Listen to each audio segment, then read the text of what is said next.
Vinícius, para quem não me conhece, eu estou aqui com vocês hoje para a gente fazer a nossa aulinha do Grupo Jovem, em que nós vamos estudar o Livro dos Espíritos, o capítulo 9, a Lei de Igualdade. Mas antes da gente começar a nossa conversa, vamos fazer uma prece para que a gente consiga se sintonizar aos nossos mentores, aos nossos espíritos guias do trabalho, da casa, da nossa família. Senhor Jesus, Deus nosso Pai, que é todo poder e bondade, queridos amigos espirituais que estão sempre juntos a nós, nos auxiliando, nos guiando, nos direcionando. Estamos aqui mais uma vez, Senhor, com o intuito de estudarmos as Tuas palavras e seus ensinamentos. Te pedimos que abra nossas mentes, limpe nossos pensamentos, para que possamos refletir, Senhor, em tudo que nós iremos conversar hoje. Suas palavras, Senhor, que são mais do que palavras, são estradas iluminadas para que possamos seguir e caminhar no nosso desenvolvimento espiritual.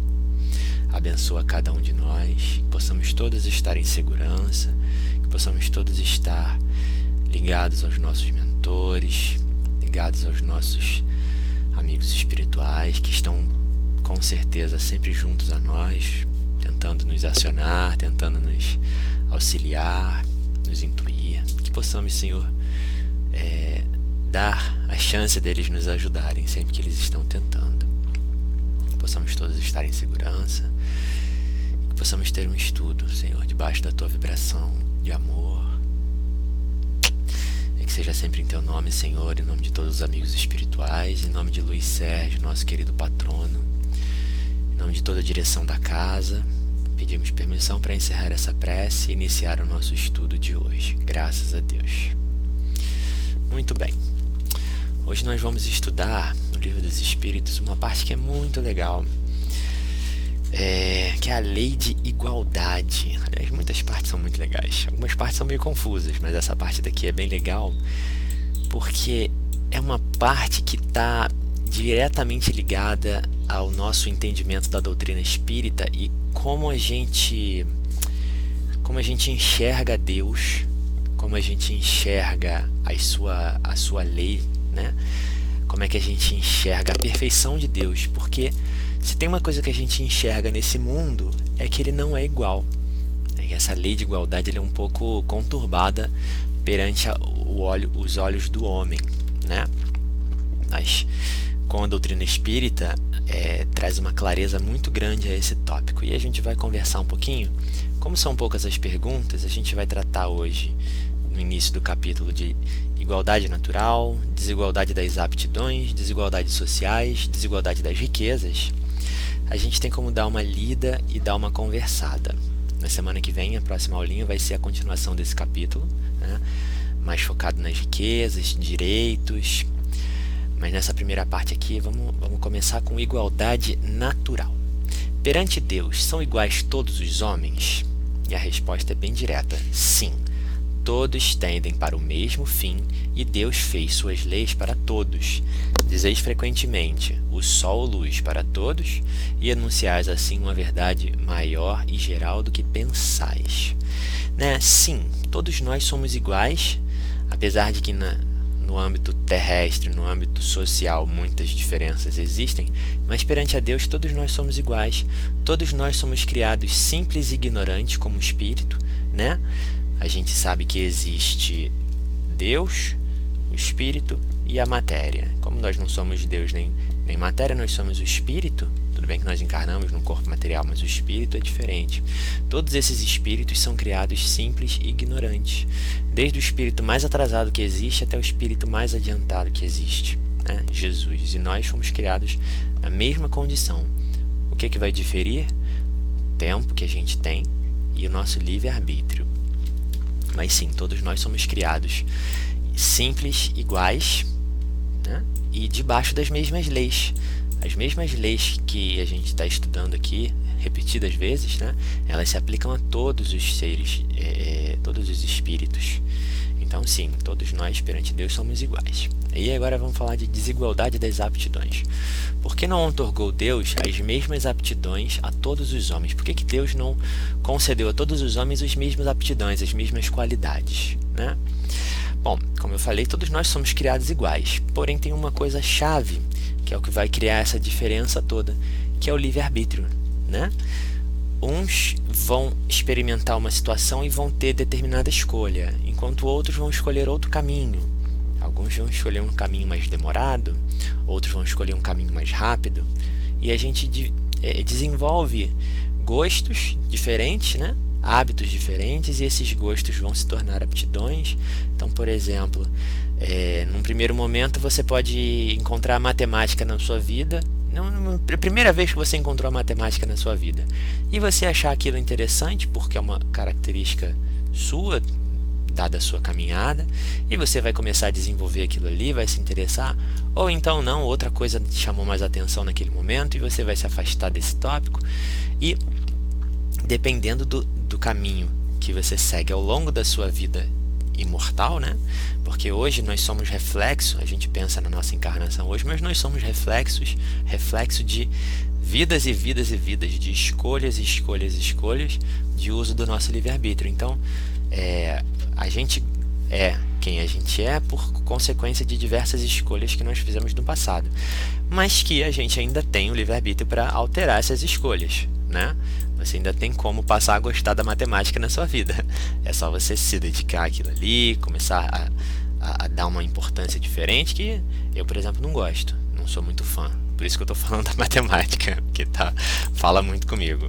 Mas se em algum momento eu precisar dela na minha vida, se em alguma encarnação eu tiver alguma não é uma missão com a matemática, mas eu tiver algum comprometimento e a matemática vai ser um caminho, eu vou ter que me debruçar sobre ela, e eu posso ou não passar a gostar dela. Então, essas aptidões diferentes, elas são fruto do nosso livre-arbítrio, das escolhas que a gente faz, né? E é importante que cada um faça uma escolha diferente da outra, né? Quando a gente vir aqui na próxima pergunta, cadê? Não, é nessa pergunta ainda mesmo. A gente, uma das questões que a gente está aqui nesse mundo é para que a gente ajude um ao outro, né? Para que um possa auxiliar nas dificuldades que o outro tem. E essas aptidões diversas, elas são um ótimo meio para que cada um possa auxiliar um pouquinho o outro. Se você tem dificuldade com uma coisa, eu que tenho um pouco mais de facilidade pelo que a vida me proporcionou, eu vou lá e te ajudo. E aí você se adianta, eu me adianto. Então, se todo mundo fosse igual, ninguém precisava de ajuda, porque todo mundo estaria na mesma situação, né? Não é o caso. A pergunta 805. Passando de um mundo superior a outro inferior, conserva o espírito integralmente as faculdades adquiridas? Vamos destrinchar um pouco essa pergunta. Se você está num mundo superior e você vai para o mundo inferior, né, você já tinha um desenvolvimento, mas se você for para esse mundo inferior, você vai manter aquelas faculdades, as aptidões que você já desenvolveu, que você já adquiriu? A resposta é sim. Tudo que a gente desenvolve, a gente não retrocede como espírito, a gente não perde. A gente pode estacionar, mas a gente não anda para trás. Aquilo que a gente já conquistou é nosso.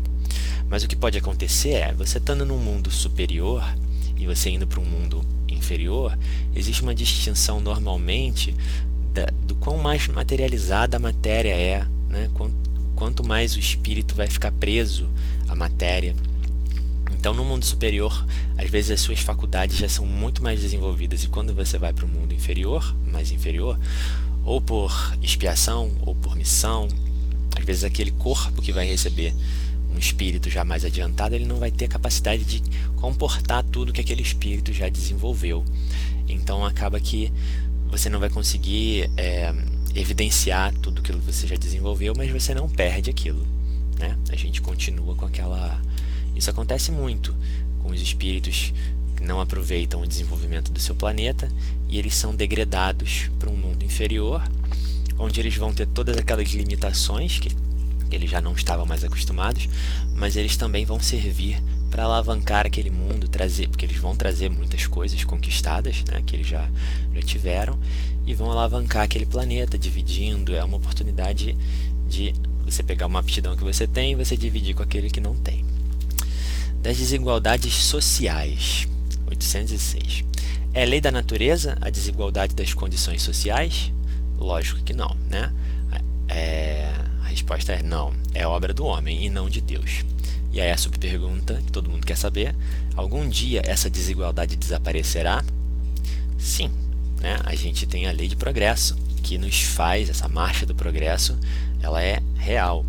Só que a diferença não, o que vai definir a marcha, a velocidade da marcha, se a gente vai engatar uma terceira e vai meter bronca, ou se a gente vai ficar de primeira devagarinho, é a nossa vontade, é o nosso livre-arbítrio de novo aí em ação, né?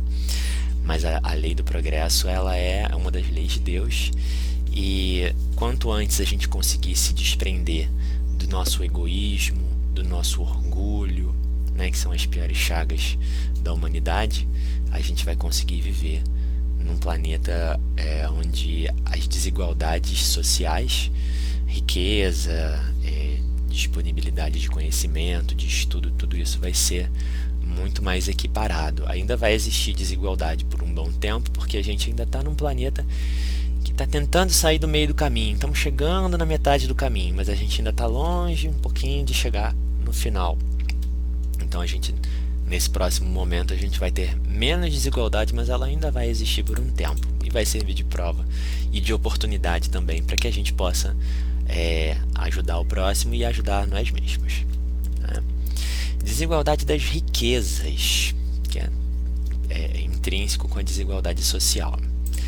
A gente vive num mundo muito rico, né? Rico em matéria-prima, rico em recursos naturais, rico em coisas boas, não em ouro. Ouro não é riqueza, ouro é uma pedra que a gente dá um valor.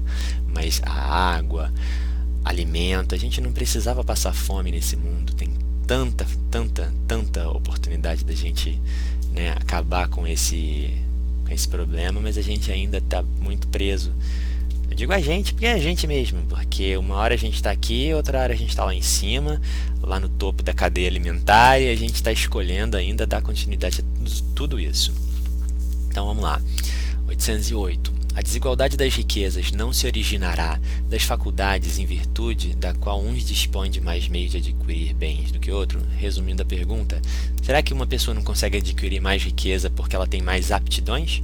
Que ela não é melhor do que as outras, mais desenvolvida? Sim e não. A resposta. Aí ele fala aqui da velhacaria e do roubo que dizeis, ou seja, velhacaria e roubo, né, da ganância e do roubo mesmo, porque às vezes aquele que tem muito, ele tem mais recursos para acumular mais, e muitas vezes esse acúmulo, muitas vezes não, sempre, esse acúmulo ele não é bem visto aos olhos de Deus. A ganância, o egoísmo, né? Aquela história dos ricos hoje em dia, que cada vez querem ficar mais ricos, e o cara chegou na faixa dos milhões, mas aí qual é a grande... o objetivo dele? Chegar no bilhão. Depois que ele chega no bilhão, mas para que isso tudo? O que você vai fazer com isso tudo? Isso nada mais é do que ganância, né? Egoísmo é o meu nome, é a minha família, é o meu império. Então, às vezes ele nem é tão...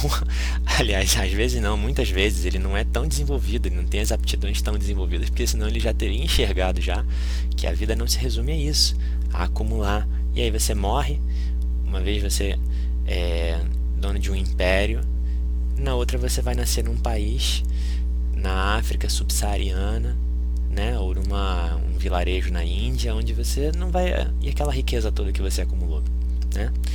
Enfim, vamos pular aqui umas perguntinhas e a gente vai direto para a pergunta 811.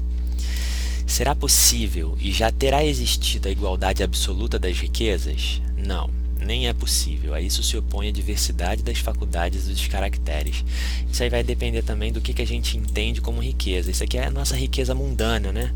A gente ter essa divisão absoluta da riqueza. O que é absoluta? É exata. Isso é uma coisa que é impraticável na nossa atual conjuntura.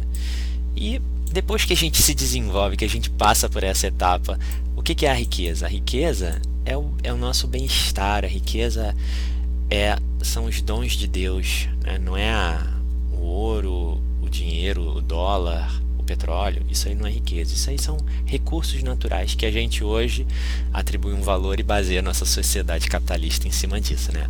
Mas isso é uma coisa que é irrelevante. A riqueza são as nossas aptidões. É aquilo que a gente constrói dentro da gente, né? Muito mais o que a gente constrói, não só da inteligência, mas da parte moral. 812.